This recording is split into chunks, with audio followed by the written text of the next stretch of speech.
unutkanlar. Benim gümrel sandığım bir aşasıydı aşası. Bir babalarının bir gen yıllarının halkımızın gümrel cahlarların bir aşasıydı aşası.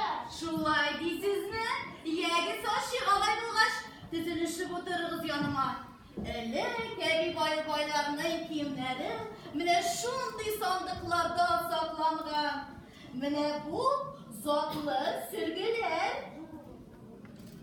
Ebası, yaş kızlar kuyurculasın bir şikken, derdeller, kul yavuklar. Onlarının maturluğuna karab, yaş kızlarının unganlığı, böhteli beynenip, biz de biler olarını kadirlep saklayız. Kızlar, malalar, eydeniz oynadınız.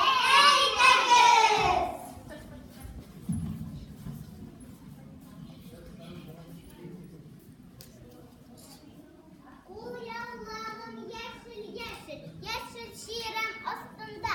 Çizdirmişim takmak güzel bir iptaşım ardından. Oynayacağım, indi çalsa birimiz, zırlasın.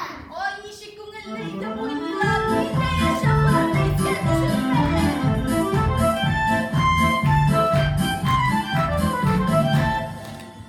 Ol şeşe kopar gönül, gül şeşe kopar gönül.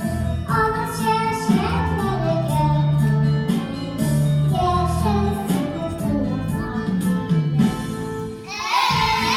Dağların sarılı babası, yerle kuyruğu kuşlar sarılı. Dağların sarılı babası, yerle kuyruğu kuşlar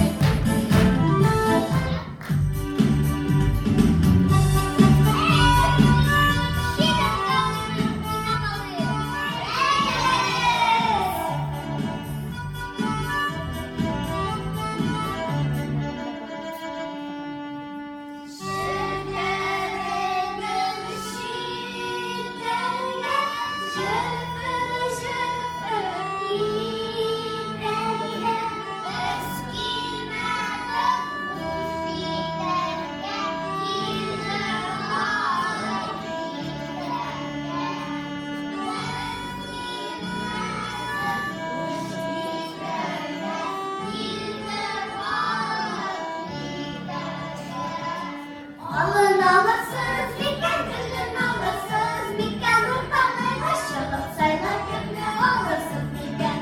Ağlarına ağlarına gülerine ağlarına gülerine yakın bakalım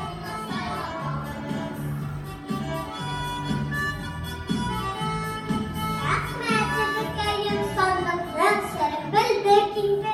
Monday olgan akıllı bağlar bilen bizning keleceğimiz ümitli görüne.